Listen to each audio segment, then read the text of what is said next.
Matthieu chapitre 9. Jésus, étant monté dans une barque, traversa la mer, et alla dans sa ville, et voici, on lui amena un paralytique couché sur un lit. Jésus, voyant leur foi, dit au paralytique, prends courage mon enfant, tes péchés sont pardonnés. Merci Seigneur parce que, avant même la guérison, c'est le pardon des péchés qui est le plus important. À toi soit la gloire Seigneur mon Dieu, parce que c'est à cause de la foi des hommes qui ont amené le paralytique que cet homme a été guéri. Et on n'a même pas parlé de la foi, Seigneur mon Dieu, du paralytique.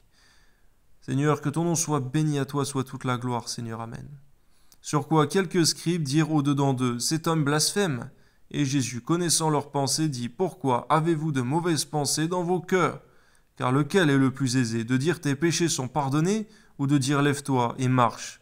Or, afin que vous sachiez que le Fils de l'homme a sur la terre le pouvoir de pardonner les péchés, lève-toi, dit-il au paralytique, prends ton lit et va dans ta maison. Il se leva et s'en alla dans sa maison, gloire à Dieu. Quand la foule vit cela, elle fut saisie de crainte, et elle glorifia Dieu qui a donné aux hommes un tel pouvoir. De là, étant allé plus loin, Jésus vit un homme assis au lieu des péages qui s'appelait Matthieu. Il lui dit, suis-moi. Cet homme se leva et le suivit. Comme Jésus était à table dans la maison, voici beaucoup de publicains et de gens de mauvaise vie vinrent se mettre à table avec lui et avec ses disciples. Les pharisiens virent cela et ils dirent à ses disciples, pourquoi votre maître mange-t-il avec les publicains et les gens de mauvaise vie? Ce que Jésus a entendu, il dit, ce ne sont pas ceux qui se portent bien qui ont besoin de médecins, mais les malades. Allez, apprenez ce que signifie je prends plaisir à la miséricorde et non au sacrifice. Car ce ne sont pas les justes que je suis venu appeler à la repentance, mais ce sont les pécheurs. Alors les disciples de Jean vinrent auprès de Jésus et dirent, pourquoi, nous les pharisiens jeûnons-nous, tandis que tes disciples ne jeûnent point?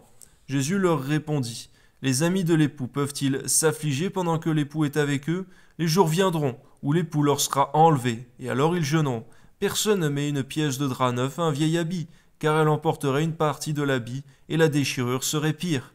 On ne met pas non plus du vin nouveau dans de vieilles outres. Autrement, les outres se rompent, le vin se répand et les outres sont perdues. Mais on met le vin nouveau dans des outres neuves, et le vin et les outres se conservent. Tandis qu'il leur adressait ces paroles, voici, un chef arriva, se prosterna devant lui et dit, ma fille est morte il y a un instant, mais viens, impose-lui les mains, et elle vivra. Jésus se leva et le suivit avec ses disciples. Et voici une femme atteinte d'une perte de sang depuis 12 ans s'approcha par derrière et toucha le bord de son vêtement, car elle disait en elle-même, si je puis seulement toucher son vêtement, je serai guérie. Jésus se retourna et dit en la voyant, prends courage ma fille, ta foi t'a guérie, gloire à Dieu. Et cette femme fut guérie à l'heure même.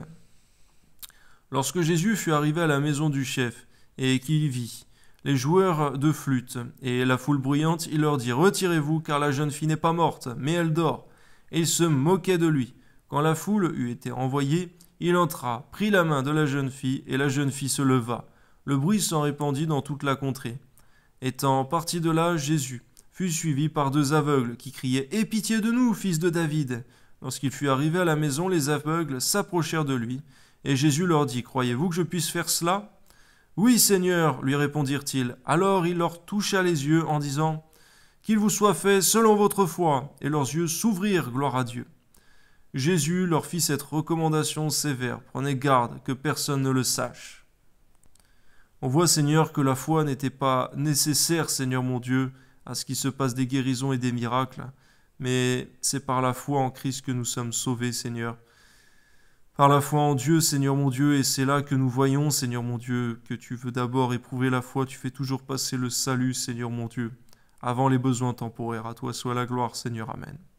Jésus leur fit cette recommandation sévère, prenez garde que personne ne le sache. Mais, dès qu'ils furent sortis, ils répandirent sa renommée dans tout le pays. Comme ils s'en allaient, voici, on amena à Jésus un démoniaque muet. Le démon ayant été chassé, le muet parla, et la foule étonnée disait, jamais pareille chose ne s'est vue en Israël. Mais les pharisiens dirent, c'est par le prince des démons qu'il chasse les démons. On voit l'horreur de la chose, Seigneur mon Dieu, c'est ce que tu appelles le blasphème de l'Esprit Saint. Garde-nous, Seigneur, par ta grâce, dans le nom de Jésus. Amen. Jésus parcourait toutes les villes et les villages, enseignant dans les synagogues, prêchant la bonne nouvelle du royaume et guérissant toute maladie et toute infirmité.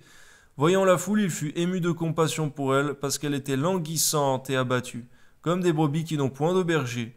Alors il dit à ses disciples, la moisson est grande, mais il y a peu d'ouvriers. Priez donc le maître de la moisson d'envoyer des ouvriers dans sa moisson. Amen.